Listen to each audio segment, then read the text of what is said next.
Try that now. All right. There we go. All right, Coach. Whenever you're ready. All right, guys. Everybody doing well today? Good. It's good to come in the building yesterday after a win.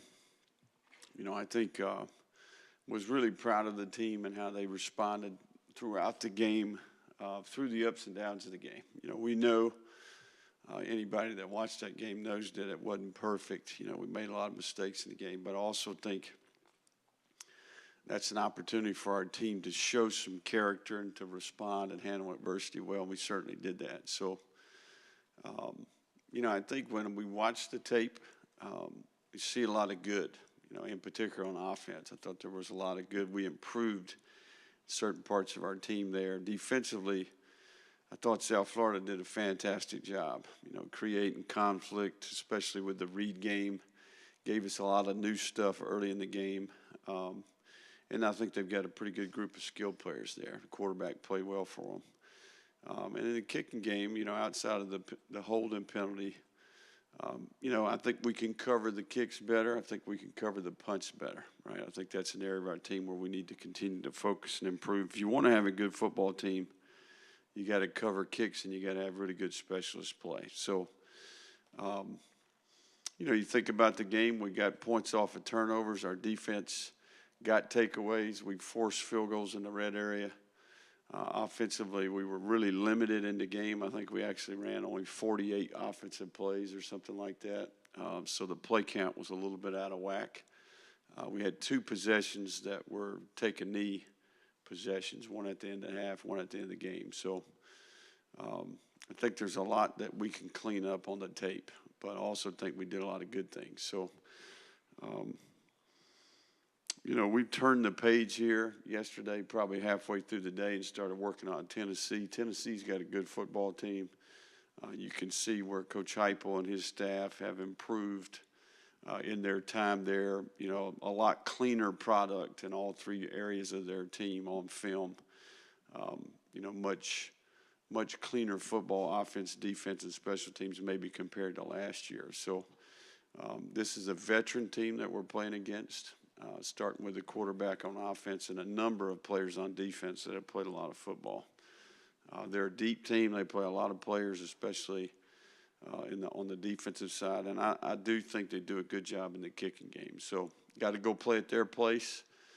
Very familiar with Knoxville and certainly challenges that come with that. So good football team, it's going to be a challenge, and we look forward and embrace that. What questions do we have here? We'll start with Mark. You had 3 games where you had a pretty nice routine, 7:30 starts. What now are the challenges of going on the road with a young team and playing in the middle of the day? Yeah, I think it's just a timeline will change. I don't necessarily know. Friday evening look a little bit different, and then certainly Saturday morning look a little bit different. But outside of that, we'll keep everything intact. You're right, though, in terms of our expectations and how we do things, travel-wise, schedule-wise. It'll be the first time with the group. So, there'll be some things that go with that. But I do think that our players are starting to understand what it looks like, relative to preparing with this staff. What about the playing in a hostile environment? Yeah, no, I think the veteran players on our team, I think, will be comfortable with that. I'm just having conversations yesterday with some of the guys that have played here, obviously have played here in the past in those times at Alabama. So I think we understand what comes with that. We do a ton of work, training camp in particular. We do a number of things with crowd noise, right? So we get out in front of that, anticipate that, knowing that that's coming. And it's not going away, right? I mean, we're going to have to deal with it the rest of the way. You have to come up with a travel roster. Is that one of the harder things you have to do as a coach? It is tough. You got to get down to 70. We're limited to 80 at home games. You get a chance to play 70 on the road there. So, I think where we're at, probably not as big of a deal. Down the road, you get into year 2, 3, 4, and you got a little bit deeper team. That's when it becomes a challenge, right? So special teams depth, that's ultimately the defining factor you know, in those final 15 or so spots. But outside of that, it's pretty simple. What's the challenge? They like to run a play every 18 seconds. How do you slow them down offensively when you're on defense? But secondly, does this make you get more deliberate with your own offense to kind of keep them off the field? Yeah, I think there'll be some strategy when it comes to that, you know, in terms of controlling the tempo of the game. And I do think that how you play offensively can ultimately influence how they play offense, right? But, you know, I think you're about right there. It's about every 20 and a half seconds or so they're running a play. I know they want to do it in 18. So, you know, that's part of their philosophy. There's some things that go with that. I think the key is P and 10's a big down when you play these teams. And certainly, you know, you got to try to knock them out of their rhythm, right? There can become a problem for you when it turns into 5, 6, 7, 8 play drives, right? So it's a momentum system, right? And I think that you got to do everything you can do to slow down that momentum, right? That starts with playing well on first down. What did the tape show you with the run defense? Conflict, right? You know, I think first, second, and third level being on the same page. And I think anytime you run the quarterback in a lot of different ways, right? I mean, I'm talking 8, 10 different variables there relative to involving the quarterback and the edge player. And I think a lot of it was new, you know. So I will compliment the staff. I thought at halftime we went in the locker room and really cleaned it up, right? And that's part of, you know, that's one of the good things that I see. It's like, okay, hey, new concept. We're able to understand that. Here's the concept. Here's the call. Here's how we clean that up. And we didn't make the same mistake twice, which was good. We defended some of those plays better in the second half. Billy, what's your assessment of the passing game for you all? 0 passing touchdowns through 3 games is kind of a surprising statistic. Yeah, no, we've been able to run it in there. Haven't got into many of those 4-point plays where we had to throw it. But I think that we need to improve in the throw game. And that's one of the points of emphasis with the offensive players yesterday is precision in the throw game, right? And I think settling into some lineups, obviously figuring out what we do well, what can we do well, what's the quarterback comfortable with, all those things go into that. So, you know, when I say that, I'm talking about protection. I'm talking about detail and the steps, the depths of the routes, the aiming points, and then the quarterback progression and decision-making, right? So all 11 players contribute, and I think we need to be more precise and more detailed in that part of our football team. Is that lack of precision just kind of a new staff thing, different system? Yeah, new first year in a new system, and then certainly a first-year quarterback in a new system too, you know, to go along with skilled players that are playing in a new system, right? I think we have protected the quarterback well to some degree. There have been a handful of plays where we maybe can do it better, but, you know, we haven't been sacked. And Anthony's done a nice job making some plays with his legs when it has broken down.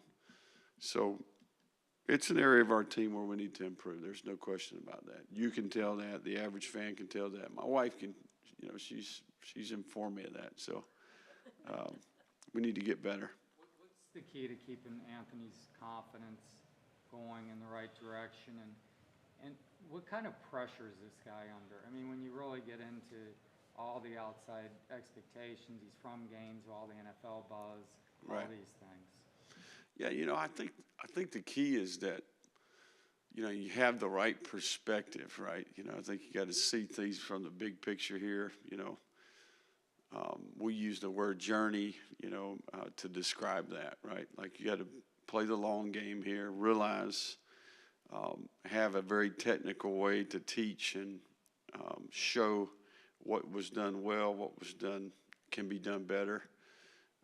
And then you got to have a standard and kind of an expectation for yourself and our process that who cares what anybody else thinks, right? I mean, like I'm so consumed with improvement, the detail, and my approach, my routine, how I get myself prepared.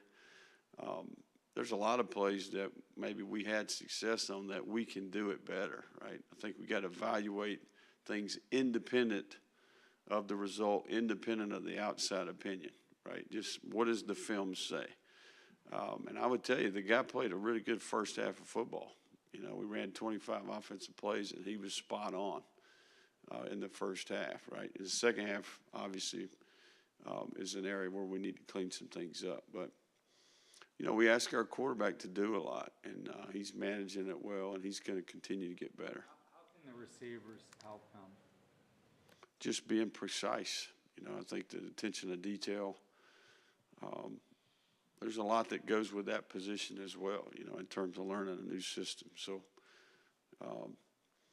you know, receivers' job is to get open and catch the ball, right? So get open and catch the ball. Time for just a few more guys. You had, I think it was SC Media Days, you said you need to let Anthony be Anthony when we were talking about his mobility and things like that. Through 3 games, are you guys doing enough or calling enough plays? Do you think he's using his mobility enough?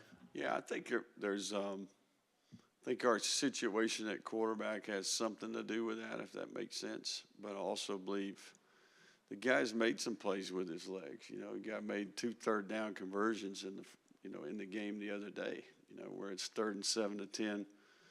You know, long, extra long, and he goes to his progression and then breaks the pocket and makes a play. So, you know, I think each game and each week's a little bit different relative to the concepts are called, how the team's defending you. I think teams are very aware that this guy can beat them with his feet, you know, so I think you maybe get different structure as a result of that. So, but I'm with you. I think we do our best to use his skill set, right, and I think we'll continue to grow in that area. Billy, going back to the road, obviously another first for Anthony, his first SEC road start. He's played on the road in the SEC before, though. What are the challenges for him there, just in terms of running the offense, dealing with that noise? Yeah, just focusing on the things that he can control. I know that sounds cliche, but you know, I think the prep throughout the week, and then just being a great communicator, you know, verbal and nonverbal. I think you got to do a good job overemphasizing the communication piece, not only to the core of the offense, but the perimeter as well. And realize it's the same game, you know. It's not like we're going to Canada and they're going to change the rules, you know. It's going to be the same game. It's going to be a little louder and playing at a different location. Tennessee, right?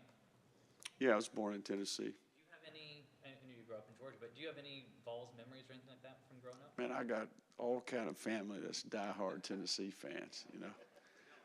So, yeah, my uncle's family and all that crew, and they live in Crossville. My mom and dad went to Tennessee Tech.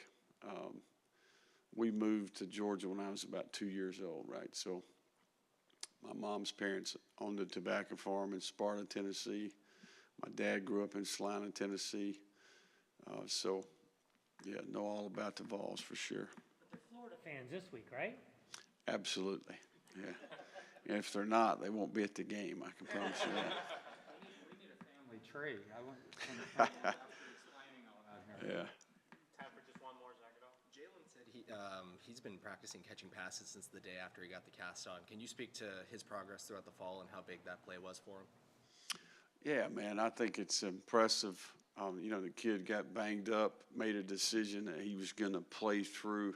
Could have had a surgical procedure that would have put him out, but maybe got him back a few weeks earlier, or he could just wear the cast, deal with the pain management. It really says a lot about the kid's character because he knew our situation with Jaden Hill being out. So he was in the rotation, chose to go the long haul there, and then for him to make a pick six at a critical moment, I think was big. So, you know, he's a new player. You know, I think we got like 44 freshmen, sophomore, first-year players that played in the game the other day. So he's one of those, right? So, you know, hats off to Kimber. You know, he's been a very consistent, steady player and hopeful that he can continue to improve. All right, thank you, Coach. All right, guys. Thank you all. Thank you, guys.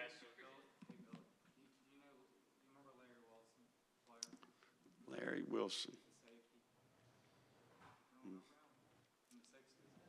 No. 60s. Yeah.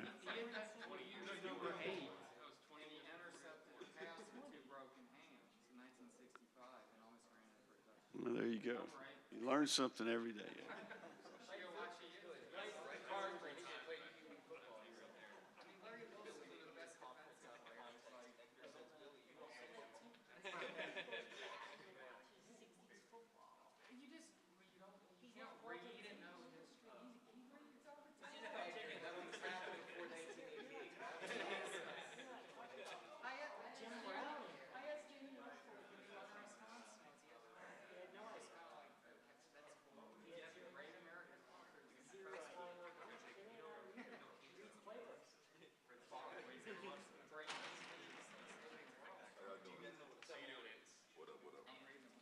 You want to ask Anthony if he knows Edgar?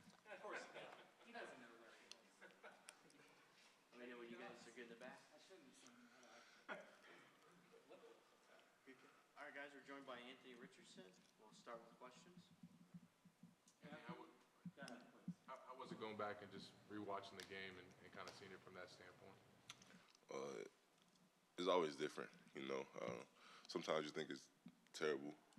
It's not, you know, up to your standards, but it's not as bad as you may think it is.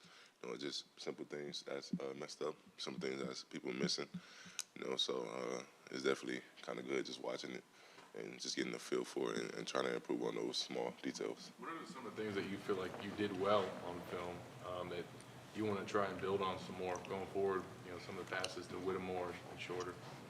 Coach Nate talked about me using my legs on third down, you know, so I feel like I stepped that up a little bit, you know, coming off of week 2. I made some big throws, you know, to Trent, to shorter. I definitely want to improve on that a little bit, you know, but just talking to Coach Nate and watching the film and seeing that definitely, you know, makes you feel a little good because you're doing something right at least. Billy Napier just said that the quarterback situation with Jack being out still dictates a little bit of the running opportunities for you. Are you cognizant of that? Are you chomping at the bit a little bit to get out and run a little bit more? How's that process going? You know, I definitely consider it, you know, because they tell me every week I got to be careful. I can't take big hits, you know. I can't be Superman out there, you know. So I try not to, you know, be too physical. I try to get down. I started sliding this year, you know. So I definitely think about it. You know, I don't think it takes me out of my game. You know, it just helps me stay a little safer. But you are Superman, so, or can be. So, are you curtailing? I guess what's changed since the Utah game? You were so effective that night, running and passing. What's different the last game or two for you? I don't know. You know, honestly, that's a great question. I don't really even know. I guess I just started holding myself back from running, and that's a part of the offense. You know, it helps us move the ball. So I guess I just gotta pick it up and bring that back. Have you noticed the defense adjust to that at all, or are they playing closer though to you and spies and so forth? Or? Oh yeah, definitely. You know, especially on our play action fakes, they're not even going for the run anymore. They're just waiting for me to roll out and use my legs. You know, so that's opening up other things for our running backs, and they can hit different holes and zones. You know, so teams are definitely playing like that, but you know, we just got to play football and just find a way to get around that. You had a slide the other night. Was that the first time that you ever slid in a ball game? Because I saw you in high school. I don't ever remember you sliding before. I actually slid Utah game. Yeah, but my first time sliding was in practice at Eastside one time. They were like, "Bro, what are you doing?" And I was like, I don't know. I'm just trying to do something different.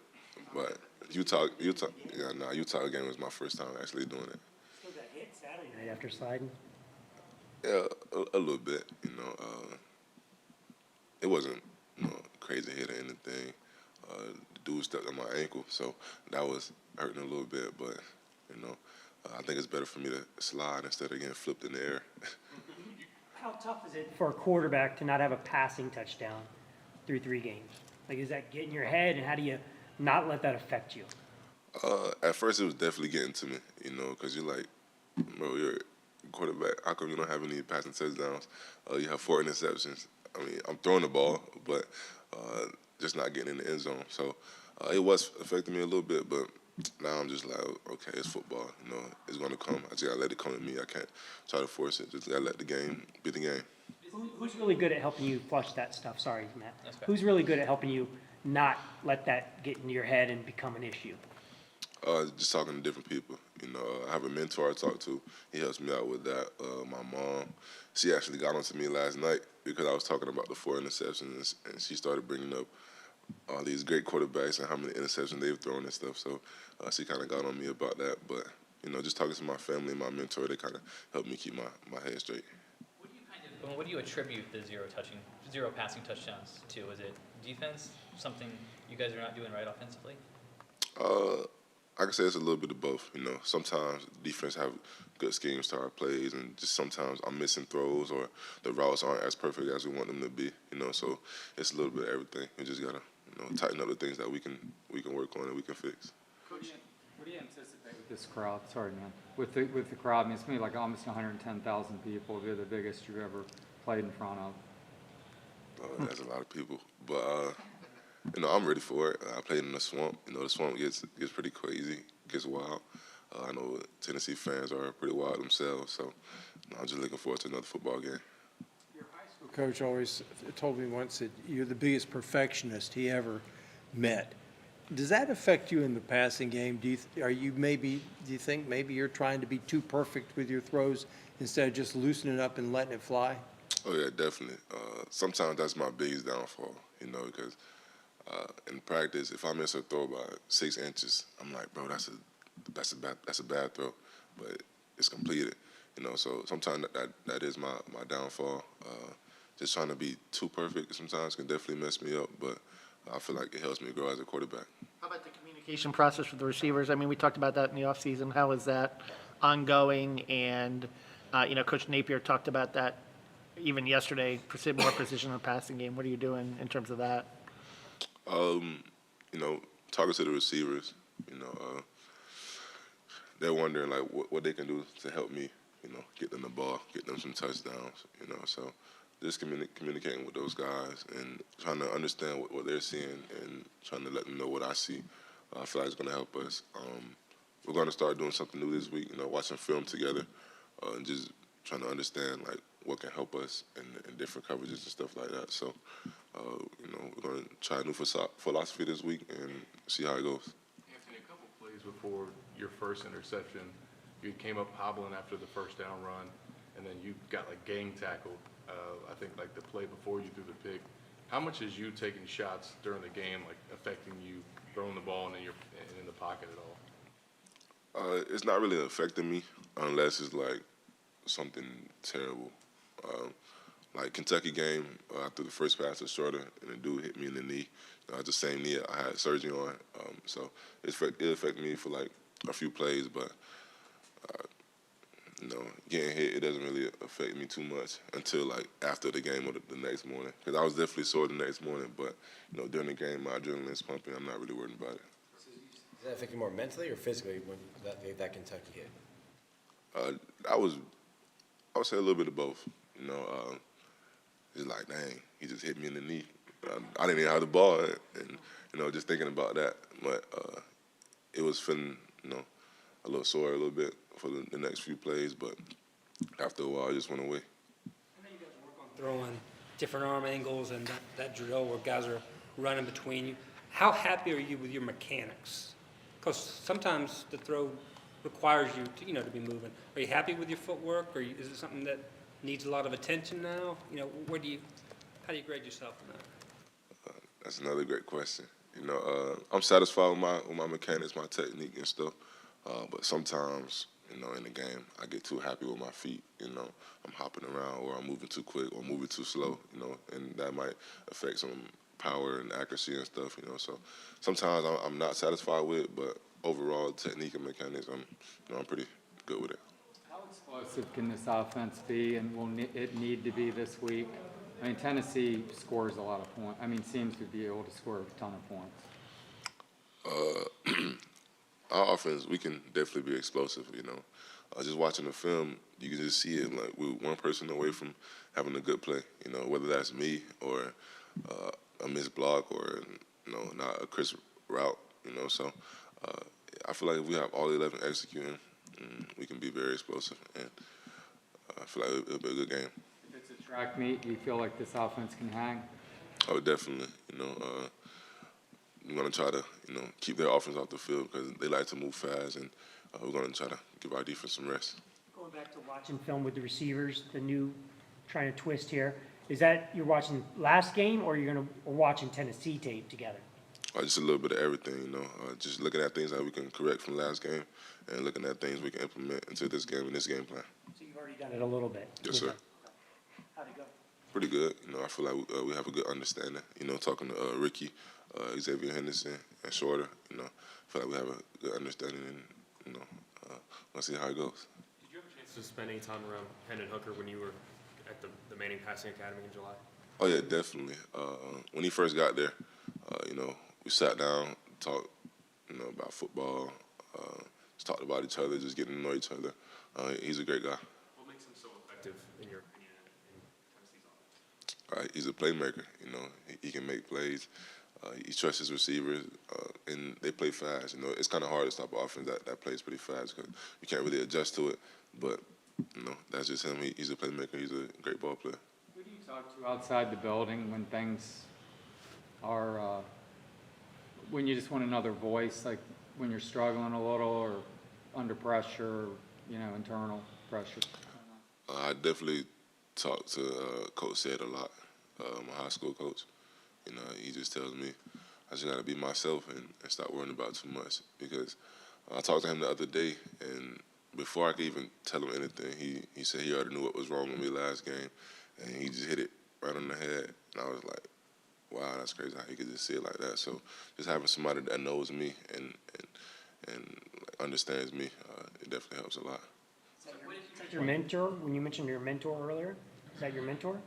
He's just Who's your mentor? Coach Vanell. Sorry, what did your high school coach pinpoint? You know, he said he thought I was thinking about too much. You know, he felt like I wasn't being myself. I wasn't being Anthony. And he said he could see that when I walked out there for warm-ups. You know, I didn't feel like that until, you know, halftime, second quarter. And he was like, he already seen it before I did. And I was like, dang, that's pretty crazy. Is the focus now just getting back to football, just focusing on football and blocking out all that outside stuff? Oh, definitely. You know, that's how it was playing football in Miami. That's how it was playing Little League here in Gainesville, high school, middle school. You know, it's always been football. It's always been about football. And I didn't worry about any of the other stuff growing up. So why do it now and, you know, and make things go downhill? Just get back to myself and play ball. Backflips need to come back then. Hey, maybe. You know, talking about your background, did you know Dabian White at all, or he was a freshman? You just passed away, East Side kid, or? Yeah, I did. It's crazy because one of my close friends told me about it. And I'm like that can't be true. He didn't just pass. You know, growing up when I was in middle school, we used to actually hang out in one neighborhood and play football and play on the playground and stuff. So hearing about that, you know, definitely makes you feel some type of way because you never know when it's your last day. You never. Reach out to his family at all or anything? Or? I didn't. You know, that's one thing I didn't do. It's kind of hard, you know, because I didn't really talk to their family as much. So I don't want to just, you know, after he passes, try to hop out there and make it seem like, you know, I'm showing fake love or anything. Time for one more question, guys. Did they start playing Rocky Top at practice yet? Nah, not yet. We're going to see what they do tomorrow. Think you'll be tired by the time you get up there? Probably. Appreciate it, Andy. Thanks. Thank y'all. Take care.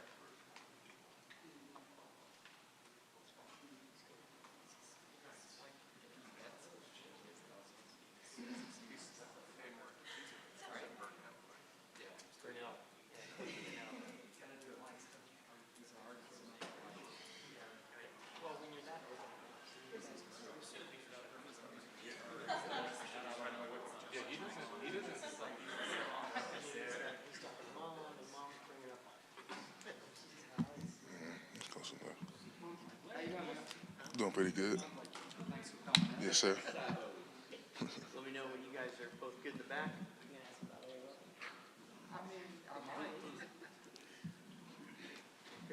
All right, guys, we're joined by Osiris Torrance. We'll start with questions. How do you guys grade yourself as an offensive line, man? I mean, the rushing stats were really good the other night. Do you look at numbers, or do you just have a feel that you guys are opening up holes? We kind of have a feel of like of the holes. Well, I know I do it. I know I do for sure. But I feel like as a group we do all together because like we go into like each drive. We talk about the plays with our coach, and then we talk about what's good and what's not, and then we kind of remember the plays that are hitting and like how the defense are playing. So we just kind of feel throughout the game, and then like at the end, we like the coach will tell us like how many rushing yards and stuff like that we have. We'll see the stats, but throughout the game, I feel like we get a feel for like what plays are working, and if it's run plays and we know it, like we can kind of feel it. The defense getting tired and stuff like that. We just keep on running it because we kind of know. So yeah, that's kind of how. What's the biggest crowd you played in front of at Louisiana? Probably last year, the championship, we played against App State. That was 50, 60,000? yeah. It was a lot then, but now when I think about it, since after playing here, it wasn't too many. But that's probably like the biggest crowd, maybe. So what's it going to be like? What's it going to be like playing in front of 100,000? Against you. You've played in front of 90,000 for you. Yeah, it's gonna be different. It's gonna be a challenge for sure. But I feel like if we stay focused and then we know we can do, like communicate well and like stay on the same page and then don't shoot ourselves in the foot too much, we feel like we'll be good and we can handle the crowd and control the noise pretty well. What is the key to communicating? You guys did play at Texas last year as 91,000. Oh yeah, I forgot about that. That was crazy. Was it crazy? Was it crazy? Yeah, it was hot too. Okay. So what is the challenge communication-wise? Making sure that we all on the same page, like I say, like not just verbally, but like signals wise, like making sure we're doing the right hand signals and stuff, because it's gonna be loud, so we're not gonna be able to hear each other all the time. So making sure the running backs and the quarterbacks are on the same page, protection wise, and in the run plays, like with the mic and like when the box move, making sure that everybody on the O-line see, even the tight ends, because they're a part of it too. So just making sure we're all on the same page, like on that standpoint of it, I feel like it'll help us out a lot with the noise and stuff. What's the potential of this running game?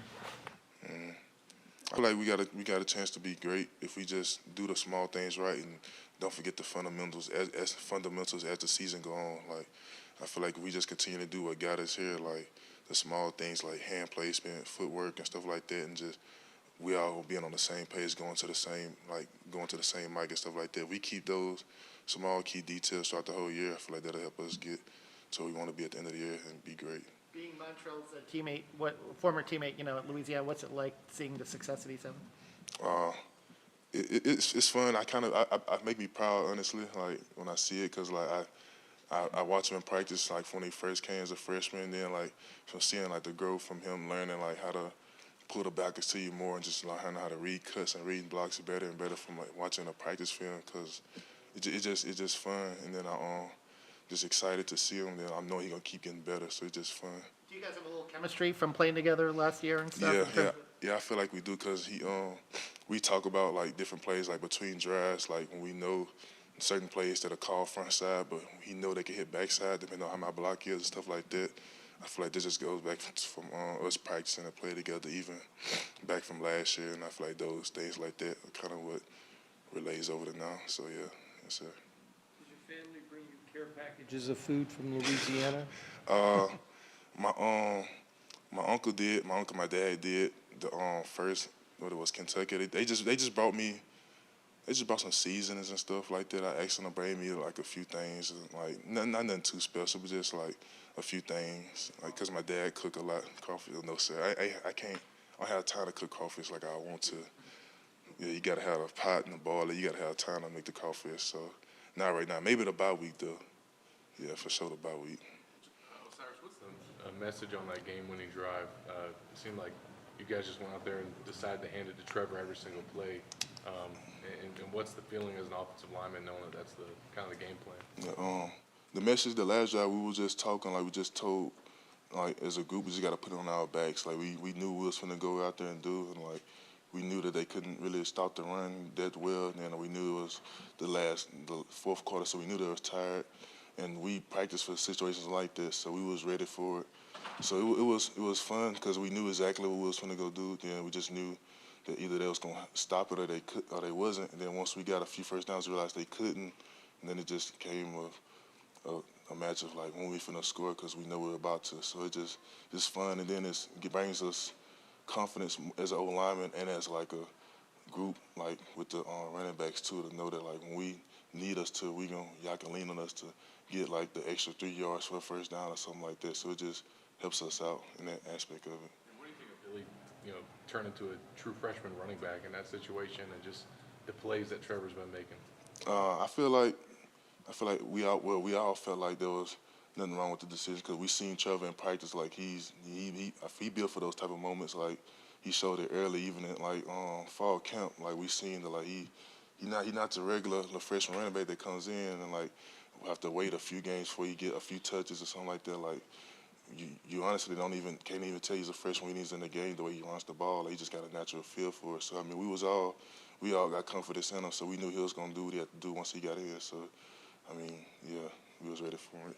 How much you know about the history of Florida football, but is it odd to go 3 games without a passing touchdown? Do you guys even sense that? Honestly, no. I didn't know that until I think before the game when they said something about it. I guess because like from people talking and then like you be on social media, you see it. But I mean, we as a team, we all know that if we have success as a team and we talk about the team means we have success as a team, individual goals gonna come. So if you don't got it now, I mean, eventually it's gonna come. We just not playing our best game yet, our best. We're not playing our best offensively wise as a team, so we just gotta fix those things. And once we fix those things, everybody's success gonna come. We just gotta make sure we get good as a team and then fix our smaller kinks up front and then skill position wise, and we're gonna get to where we gotta be. How do you assess the O-line's performance in pass blocking so far? I feel like we doing pretty good. We need to get a little tighter, like a little quicker with our reaction time, with the communication based on like the different fronts and stuff we're seeing, and also the pressures that they bring. But I mean, I feel like as the game's going and as we get a better feel of like reading defenses and like knowing how to what a disguised pressure look like for us when somebody's really coming, how their feet are set and stuff like that. I feel like as we get better at reading things like those, and it helps us react faster in pass blocking and passing off twists and gains, stuff like that, which builds confidence and more confidence. Like we get better and better as a group. So things like that. How key is it for you guys to be able to control the tempo a little bit, given how Tennessee likes to play so quickly? It's gonna be important this game because it's gonna help our defense out a lot. Because I feel like in the last 2 to 3 games we let our defense down by having them out there so much. Even the last game for sure, because I didn't know until yesterday that we only ran like 48 plays, and the defense is out there for over 50. And I just feel like we don't need to have them. We're overworking them, so we need to hold the ball a lot more this game, so they don't have to be out there as much. And if we can control the tempo, it's gonna be easier for us to control the game, and like it'll help us win. So yeah. We'll go Franz, then we'll close with Zach. A couple offensive linemen we had here in the past said that playing the O-line was what they loved because it gave them a chance to beat up on people and they could be peaceful outside. Is that kind of your mentality too? You love to beat up on the other guys? I can agree with that, yeah. Like it's kind of like controlled violence. Like I could put my hands on somebody legally and do what I want to them between plays and then not nothing happen to me. Then after plays I can be calm and cool.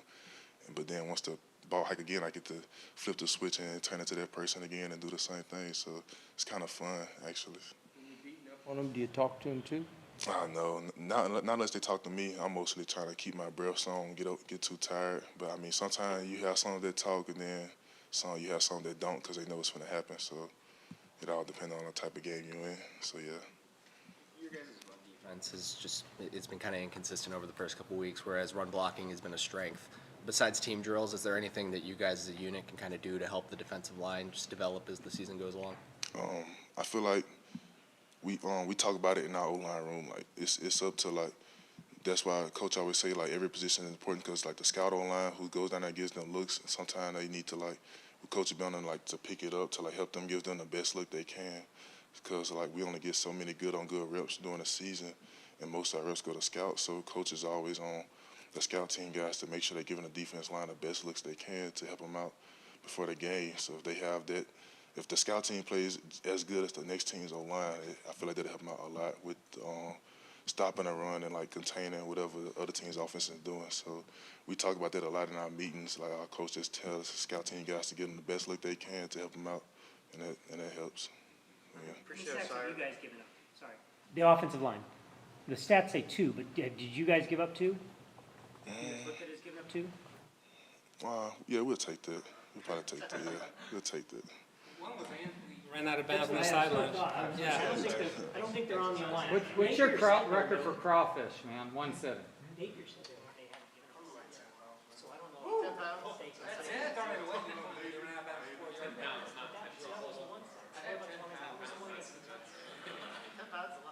I know, I'm joking. Like he got to the last finish. I don't know. It wasn't around 10.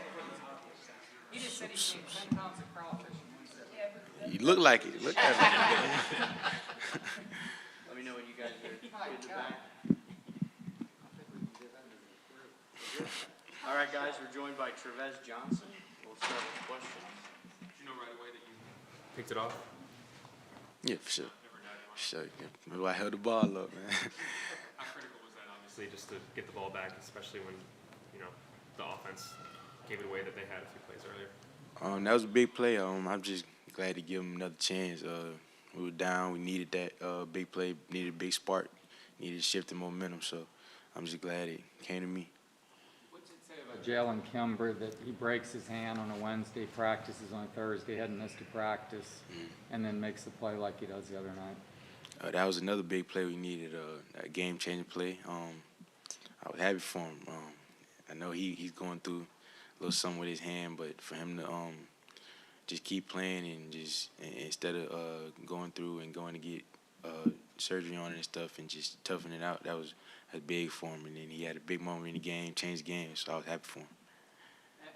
And, he was beaten on a touchdown a week earlier. I mean, the guy made a great play on the ball, obviously, but what's that say about just the defensive back mentality in general, being able to just put things behind you and move forward? It's always next play mentality as a DB. Every play is you reacting off to the receiver, so you can't dwell on it. You can't, you got to keep moving forward. Tennessee's near the top in a lot of passing categories in the SEC. How much do you view that as a challenge, you and the rest of the secondary? I don't think I view it as a challenge. They got to come play us like we got to come play them. I love our secondary. We have a bunch of vets in the secondary. Even the younger guys, they have experience. So I love us. Their assistant coach says that they have the greatest wide receivers in the country. Have you all seen that? And how do you guys react to that? That's how he feels. That's how he feels. We gonna see on Saturday. We gonna see on Saturday. What is the challenge of those guys like Tillman? I mean, Tillman's a pretty established guy. They got a lot of speed over there. They got some vets, good quarterback, veteran quarterback. So it'll be a good game. It's first away game, road game, SEC game day. It's a big game for everybody, but we can't make the moment too big. We still got to go out there and play. What's the challenge with the tempo of that offense and how quickly they like to get lined up? We just got to communicate better, communicate faster. I mean, we have, especially on the defense side, we got a lot of vets that have played these guys a couple years in a row, so we know what to expect. We're not overwhelmed. We understand how the game's going to go, so. What did you see from Shamar and Scooby when it comes to communication, making sure everyone's in check for a very early opportunity in their careers? Oh, that was great. They did a good job this Saturday, stepping up. I'm proud of those guys, especially the two young guys coming in and trying to fill big roles behind Ventrell. So I was proud of them too. Is it easier for you on defense? Like when we talk about the crowd noise, but when their offense is on the field, their play should be pretty quiet. Is it easier for you guys to communicate? It would be a lot easier, especially away game. They want their offense to be able to communicate, so that'll make it easier for us. What was it like not having Ventrell out there, and who were some of the other guys that, tried to step up on Saturday, you think? Like you said, Shamar and Scoob, they did a good job. Ventrell, he's a field general out there, so it's hard to replace. But those two young guys, they stepped up. They did their job. They played their role exactly how they were supposed to. Was there another older guy, maybe though, a veteran that helped out too, or? For sure, Bernie. Bernie's a vet. He's a guy that we know we want to lead those two young guys in the linebacker room. So. What do you remember about that game from last year against Tennessee? And can you take anything away from that game, even though they've changed so much? And have you looked at their quarterback, the way that he's progressed since that game, also? He's a vet. He has a bunch of games under his belt. But like you just said, it's a different team. We're gonna take our scheme this week and figure out how we're gonna play them on Saturday. You've been through a lot of road games. I mean, is there anything that you can impart on some of the younger guys with regards to that? It's just another game, man. You can't overthink it. You can't make the moment too big. It's an away game, so obviously it won't the crowd, the momentum, all that. Like it won't be in our favor, but we gotta make it in our favor.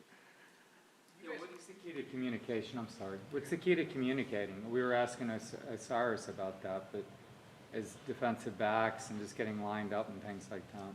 You just gotta be on the same page. Communicating cosign. You gotta make sure the guy sees you and hears you, and make sure you both say each other. You have to look at each other and make sure y'all both on the same page. You've played in big road games before. How satisfying is it when you make plays and you shut the other crowd up? It's great. Great. It's just good to make a big play for the team. It's gonna be a long season, so just try to do as much as I can to help us win. You kind of live for those moments on the road to shut the other team up, shut that crowd up. For sure, yeah. It's great to make big plays, especially on the road. Especially when, like you said, you're on the crowd is not for you; they're going for other teams. So it's good to shift the momentum and give us opportunity to win. You guys struggled against the run a little bit in the first half against USF. What do you attribute that to? Was that just USF having a great game plan? Were there things that you guys felt like you didn't do to the best of your ability? What was it? They did have a good game plan. They came to play. You see, that was a close game. It was closer than we wanted it to be, but they came to play. But at the end of the day, we came out with a dub. So The takeaways this season, I think you guys are tied for second in the league in interceptions. How much did that work you think is paying off, and how do you guys continue that? Turnover margin that changes the game most of the time. So, right, we try to stay ahead on that, especially on Saturdays. Team that has the most turnovers most likely going to win the game. So that's our mentality. We still want to take the ball away, get the ball back to the offense, get them opportunity to score. We saw Jaden warming up a little bit before the game. And no, he's not been cleared to play quite yet, but what have you seen from him in terms of his progress throughout fall camp and into the season? It's obviously been a long road for him. For sure. He's doing good. I'm happy to see him back out there. He's had struggles his last couple of years, but I'm glad to see he's back on the field, moving around, feeling good. So, be good to have him back out there. Is he kind of an important voice to have in the defensive back room, just because he's had the highs of starting, he's had the lows of numerous injuries? How vital is he to you guys in there? Very, like I said, we got a lot of vets in the back end. So it's good to have more experience back there, guys that have been through it and know what to do, and then helping the young guys. It's good to have experience like that in the room. You got to go up to Neyland in 2020. Obviously, that was a weird year. Just what was your experience playing in that stadium, even though it wasn't sold out like it'll be this week? I remember it was cold. It was cold, but it wasn't too bad. I mean, COVID, it wasn't many fans and nothing, so it was a pretty quiet game. But it was a pretty good experience. Where's this rank? This is up there for rivalries with fans. Where does this rank for you? There's like FSU, Georgia, Tennessee. I don't really look into it as a rivalry. For me, it's another big game, a game we got to win. Just like the next week after that, this be a game we have to win. So I don't want to, like, I don't think I want to make the moment too much bigger than what it is. Like, at the end of the day, we got to go out and play and put the ball down. Time for one more, guys? All right, appreciate you, Rusty. Appreciate it. Thanks, guys.